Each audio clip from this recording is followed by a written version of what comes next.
Profeti sallallahu alajhi wasallam ka thënë ai njeri që agjeron ditën e Arafatit, Zoti do t'i falë gjunahet e 2 viteve, vitit shkuar dhe vitit ardhshëm. Tani vitit shkuar e kuptojnë. Si janë falja e gjunave vitit ardhshëm? Po, Zoti i Madh është i plotfuqishëm, që çfarë do të bësh edhe i vit Zoti t'i fali. Pra, besimtari që agjon ditën e Arafatit me besim të madh te Zoti dhe duke shpresuar shpërblimin e tij, Zoti i Madh, domethënë, ja mundson që të falet paraprakisht një vit përpara t'i falen gjunahet. Kjo është mirësia e Zotit, Zoti jep kujt të dojë. Domethënë, kjo tregon vlerën e madhe që ka. Pra, nëse haxhiu t'i falen të gjitha gjunahet, këtij që nuk është haxhi, Zoti i jep mundësinë që t'i falen një vit parë, një vit mbrapa. Po mirë, një njeri i cili s'ka mundësi fare të shkojnë haxh. Nuk ka mundësi të shkojnë haxh fare.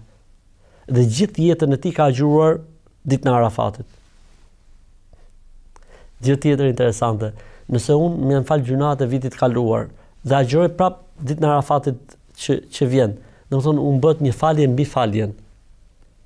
Domethënë llogaritë e tij, domethënë vlerën e madhe dhe mirësinë që Zoti i Madh i ka dhënë pikërisht kësaj dite, ditës së Arafatit. Për këtë arsye, në përgjithësi, muslimanët, po ne pahasim edhe jo muslimanët, të cilët e agjërojnë këtë ditë Arafatit si puna e natës Kadrit, që agjërojnë gjithë atë ditë që është para natës Kadrit, edhe në ditën e Arafatit i gjejmë edhe të tjerë që agjërojnë. Normalisht që si adhurim pranohet për muslimanëve, ndërsa për të tjerëve si shija adhurimi është gjë e mirë, domethënë, edhe inshallah ka hajër të, ka mirësinë të. Pra dita e Arafatit është ditë e madhe si për haxhit, po edhe për jo haxhit, sepse profeti, siç e thash, pra ka një hadith transmetim të saktë që falet gjunahet e 2 viteve, po jo vetëm kaq, vetë profeti alayhis salam e këshillonte agjërimin e kësaj dite dhe porosiste të tjerët që kjo ditë të agjërohej dhe ka qenë absolutisht traditë.